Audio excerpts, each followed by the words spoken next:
गुरुदेव, गुरु माँ, आपके चरणों में कोटि कोटि नमन। मैं अमृत देवी अपर्णा, संन्यास का नाम। मैं आत्म क्रांति ग्रुप में हूँ, जो 5 नवंबर से शुरू हुआ है। आज मेरा दूसरा प्रश्न है। गुरुदेव, बचपन से ही मुझे जानवरों के लिए मेरे मन में इतनी ज़्यादा करुणा है, इतना ज़्यादा प्रेम है कि मैं किसी जानवर को दुख में नहीं देख सकती।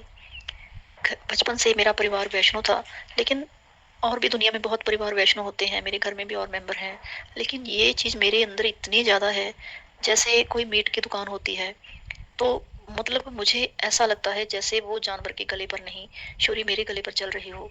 वैसे ही घुटन महसूस होती है मुझे, जैसे उस जानवर को पता, मतलब उतनी तो नहीं, मुझे पता है उसको तो बहुत ज़्यादा दर्द होता है, लेकिन मैं भी बहुत दर्द महसूस करती हूँ। फिज़िकल दर्द नहीं, मेंटल दर्द। जब उन जानवरों के बारे में सोचती हूँ, तो जैसे वो जानवर खड़े होते हैं मीट वाली शॉप के आगे, तो मेरा मन बेचैन होता है कि मैं उनको मोल लेकर अपने घर ले जाऊँ, उनको बचा लूँ। फिर मतलब अपने आप को समझाती हूँ कि बहुत लाखों जानवर हर रोज काटे जाते हैं। मैं किस-किस को ले पाऊँगी, किस-किस की जान बचाऊँगी? मैं एक को खरीद लूँगी तो ये दूसरे को काट देंगे। गुरुदेव, मैं पता नहीं क्यों मुझे हमेशा से ऐसा लगता है कि जो इतनी ज़्यादा इस दर्द को महसूस करने की बात जो मेरे अंदर बचपन से है और अभी भी वैसी की वैसी है, तो कहीं इसका संबंध मुझे कुदरत कोई इशारा तो नहीं कर रही कि मुझे इस जीवन में जानवरों के लिए कुछ करना चाहिए। मैं हमेशा से इसी बात को लेकर बेचैन हूँ। जैसे दुकानें होती हैं रास्ते में जानवरों को काटने वाली, तो मुझे ही पता है कि वहाँ से गुजरते वक़्त मेरी क्या हालत होती है, क्योंकि आगे-पीछे तो मैं भूलने की कोशिश भी करती हूँ उस चीज़ को, लेकिन सामने आती हैं तो नज़र आ जाती है, चीज़ याद आ जाती है। जैसे दुनिया भर में जानवरों को काटने वाले कारखाने हैं। मैं जैसे ही कई बार मतलब मेरे मन में वो बात चलती है कि वहाँ पे जानवरों पे कितनी बेरहमी से उनको मारा जाता है, तो बस मैं बता नहीं सकती कि मेरी क्या हालत होती है। गुरुदेव, ऐसा क्यों है मेरे साथ? क्या ये कुदरत का कोई इशारा है कि मुझे उनके लिए कुछ करना चाहिए, या मुझे मेरी समझ में नहीं आता गुरुदेव, प्लीज़ मेरा मार्गदर्शन करें। मैं कई बार सोचती हूँ कि अगर मेरे पास कुछ ज़मीन हो तो मैं आवारा जानवरों के लिए वहाँ पे बड़ा सारा शेड बना दूँ। तो वहाँ पे मतलब जो सड़कों पे घूमते हैं उनके लिए कुछ कर दूँ। लेकिन दुनिया में बहुत सारे जानवर हैं।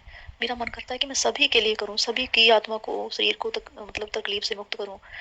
मेरी समझ से बाहर है गुरुदेव। प्लीज़ मुझे गाइड करें कि ऐसा क्यों है? धन्यवाद। प्रणाम आपको और आप सभी को प्रणाम। जब किसी जानवर को मारा जाता है, काटा जाता है, तो देखकर बहुत दुख होता है और मन ऐसा करता है कि इनको बचा लूं और सभी जानवरों को बचा लूं। क्या यह परमात्मा का कोई इशारा है? मुझे उनके लिए काम करना चाहिए। कुछ समझ नहीं आ रहा।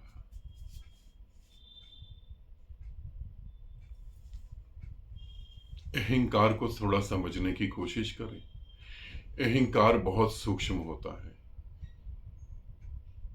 आपको पता है, इस दुनिया में बहुत सारे लोग जानवरों को प्यार करते हैं।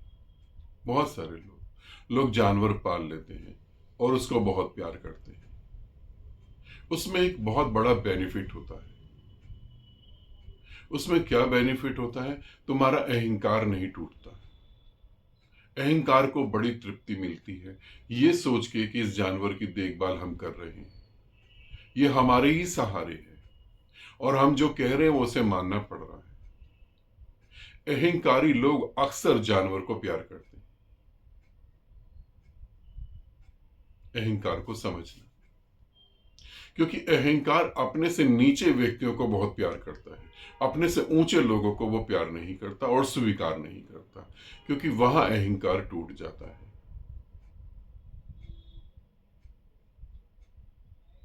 जानवरों को इतना बेरहमी से मारा जा रहा है, उनको काट दिया जाता है। क्या तुम्हें इतना दुख मरते हुए व्यक्तियों में नजर नहीं आ रहा? व्यक्ति, ऐसा कौन सा व्यक्ति तुमने देखा जो खुशी खुशी मर रहा होता है, जो कहता ओह आह, आज तो मजा आ गया, आज तो मेरा मौत का दिन है, वो नाचने लगता है। ऐसा कौन सा व्यक्ति तुमने देखा है जो मौत के समय दुखी और परेशान नहीं होता?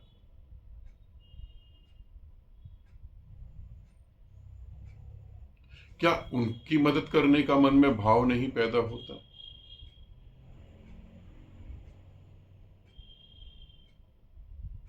लोग जानवरों जैसा जीवन जी रहे हैं, इनके जीवन को देख के भाव पैदा नहीं होता। लोग अपने स्वार्थ के लिए दूसरे की गर्दन काट रहे हैं, इनको देख के मन में कुछ नहीं होता।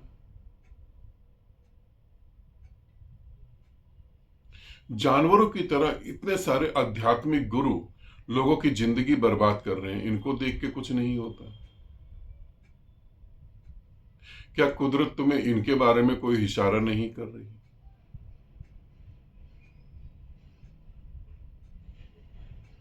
तुम्हारे परिवार के लोग मर जाएंगे एक दिन, क्या इनको लेकर कभी मन में विचार नहीं आता? मैं इनके लिए कुछ करूं, कभी ऐसा नहीं हुआ।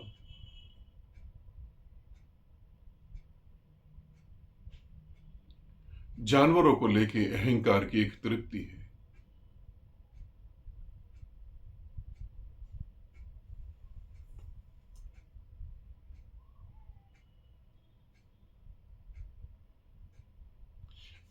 कहीं ऐसा तो नहीं कि तुम खुद ही दुखपूर्ण मौत को स्वीकार करके इस जन्म में आई हो और वही दुख तुम्हें अब महसूस हो रहा है जानवरों के रूप में भी?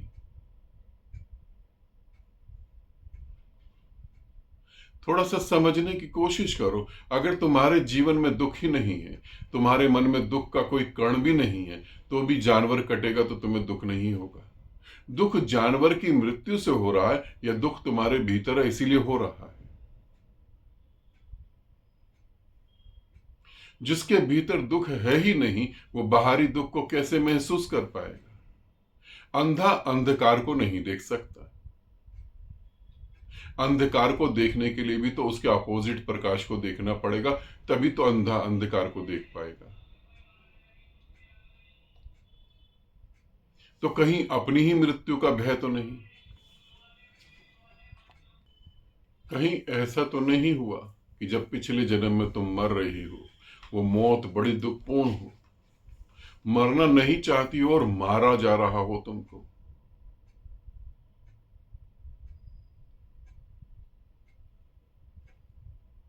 अपनी ही मृत्यु का तुम्हें नहीं दिखाई दे रहा? परमात्मा तुम्हें इशारा कर रहा है, कुदरत तुम्हें कुछ इशारा कर रही है। कुदरत जो इशारा कर रही है वो तुम समझ नहीं पा रही हो। कुदरत अगर इशारा कर रही है तो फिर तुमने गुरु को क्यों अपनाया? फिर गुरु से संन्यास लिया, फिर साधना करने बैठी, किस लिए? कुदरत यही तो इशारा कर रही है कि इतनी साधना करो, इतने गहरे डूब जाओ कि तुम्हें यह पता लगे कि मृत्यु तो एक झूठ है, मृत्यु तो है ही नहीं। किसकी मृत्यु? और यदि तुम्हें ऐसा लगे भी मृत्यु मृत्यु तो विकास है, वो जानवर मरेंगे नहीं तो इंसान कैसे बनेंगे? जो व्यक्ति अपने जीवन में दुख नहीं देखता, वो सुख पाने की कल्पना कैसे कर सकता है?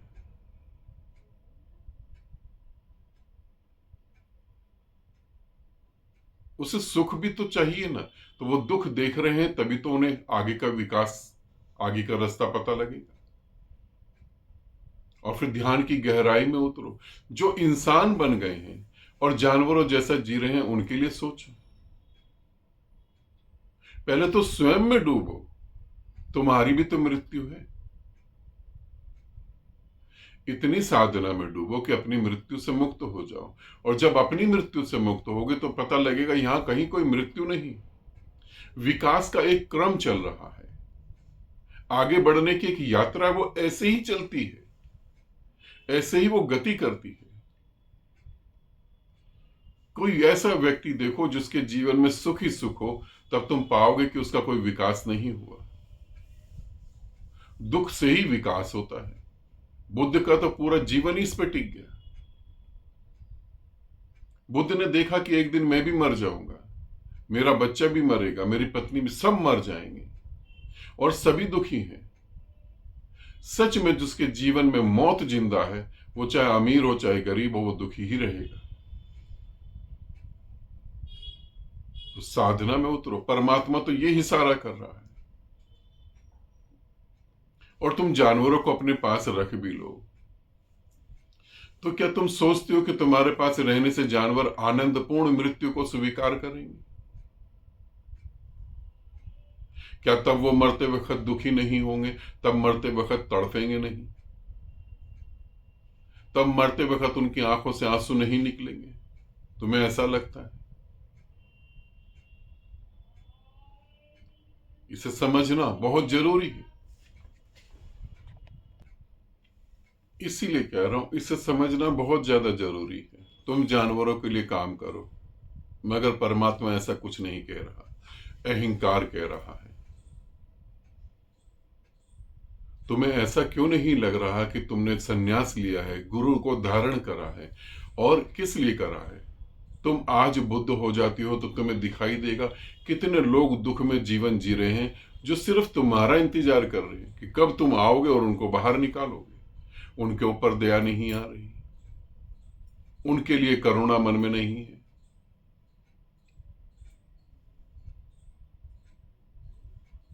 किसी बच्चे को अच्छी शिक्षा दो, ऐसी शिक्षा कि पैसा कमाना जरूरी है, ठीक है, मगर तुम्हारे अंदर बोध होना चाहिए ताकि वो अच्छा जीवन जी सके। ऐसा नहीं भाव पैदा होता।